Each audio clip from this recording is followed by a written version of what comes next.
A lo largo de los años, la Biblia ha sido una fuente inagotable de reflexión y comprensión, y las maldiciones y bendiciones son un tema que nos invita a sumergirnos en lo profundo. Maldiciones y bendiciones están cargadas de significado y poder, apareciendo casi 200 veces en las Escrituras, revelando un aspecto crucial de la vida humana. ¿Pero por qué son tan relevantes?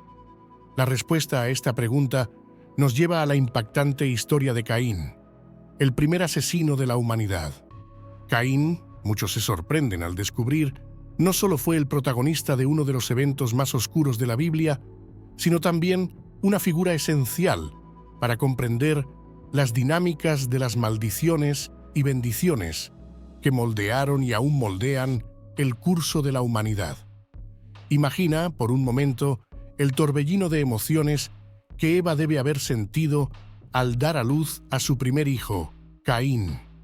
Ella proclamó: «He adquirido un varón con la ayuda del Señor». Es plausible pensar que en ese momento Eva creyó que Caín sería el Mesías prometido, aquel que vendría a redimir a la humanidad. Sin embargo, el destino reservado a Caín sería muy diferente.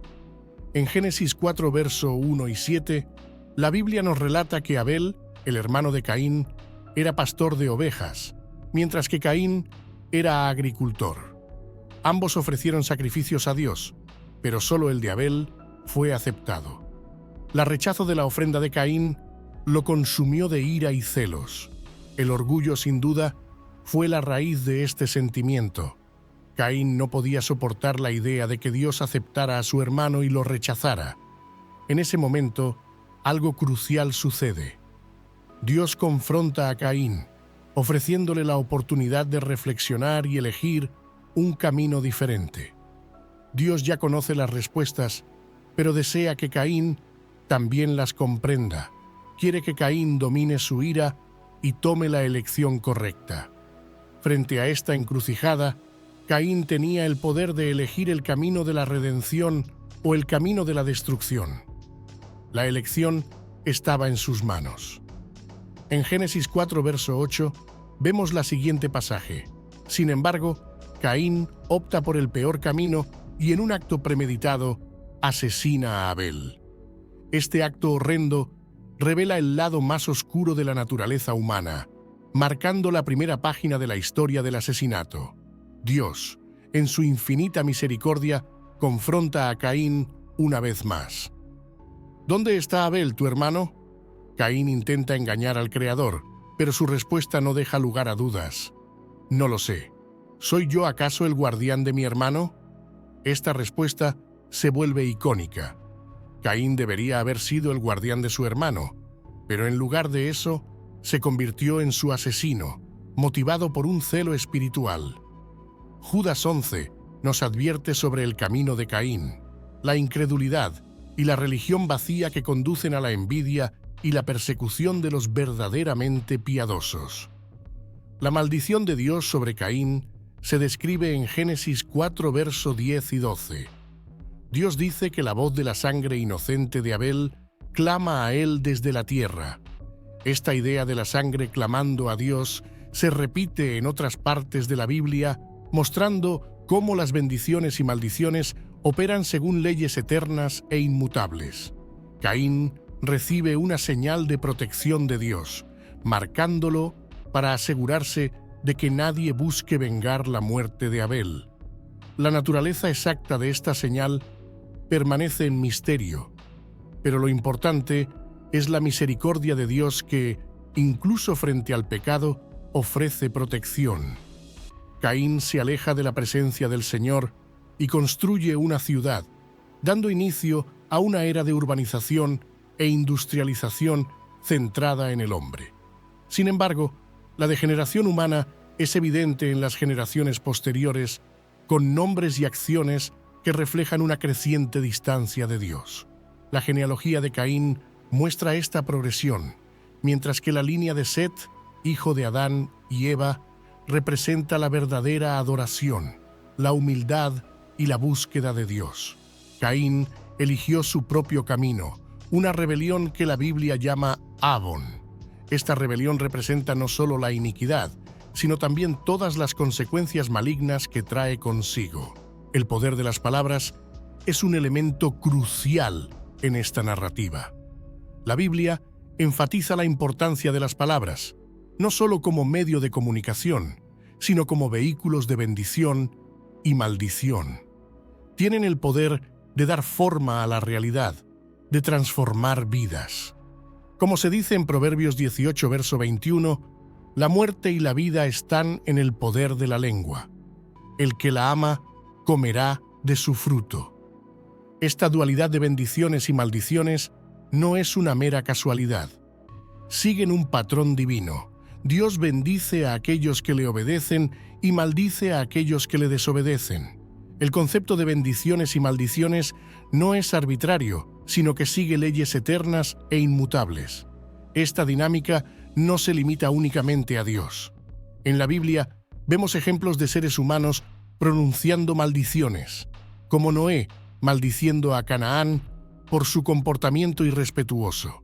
Así, la historia se desenvuelve con una compleja interacción entre lo visible y lo invisible, donde las fuerzas espirituales operan de manera decisiva en la vida humana.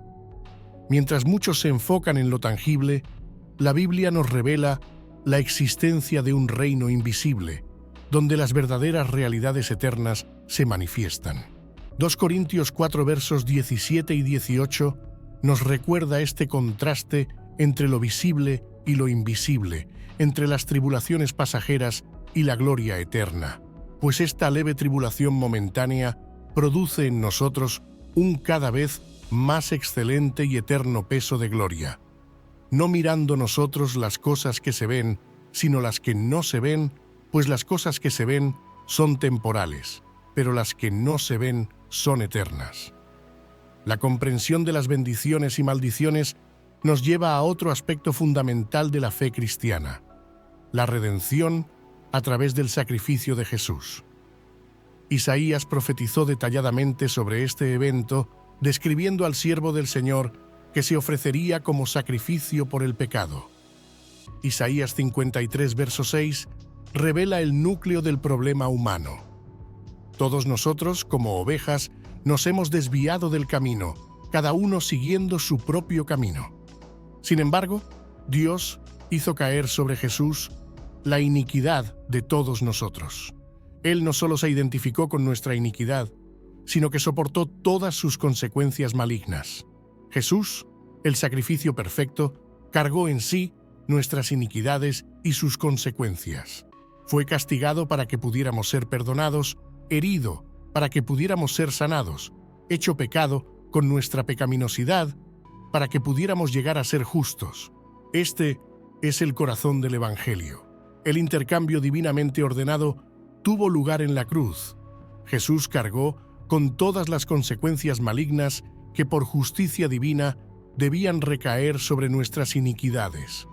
A cambio, Dios nos ofrece todas las bendiciones que debían corresponder a Jesús debido a su perfecta obediencia.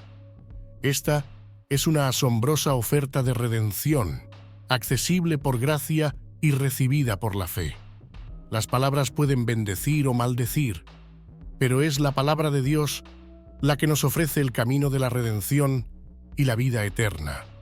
En la vida nos encontramos con maldiciones y bendiciones, pero la historia de Caín nos recuerda que la elección está en nuestras manos. Podemos optar por la redención, la misericordia y la gracia de Dios, o seguir el camino de la destrucción. La historia de Caín ilustra la importancia de nuestra elección y de la oferta divina de redención, incluso frente a nuestras transgresiones e iniquidades. Que podamos tomar la decisión correcta, al igual que Caín tuvo la oportunidad de hacerlo. Que podamos comprender el poder de las palabras, la dinámica de las bendiciones y maldiciones y el sacrificio de Jesús como la fuente de nuestra redención y esperanza. Así, la historia de Caín se convierte en un eterno recordatorio de la misericordia y gracia de Dios que transforman maldiciones en bendiciones y ofrecen redención a todos nosotros. Que Dios te bendiga. Nos vemos en el próximo video. Te dejo una lista de reproducción aquí en la pantalla si deseas quedarte un poco más con nosotros. Hasta entonces.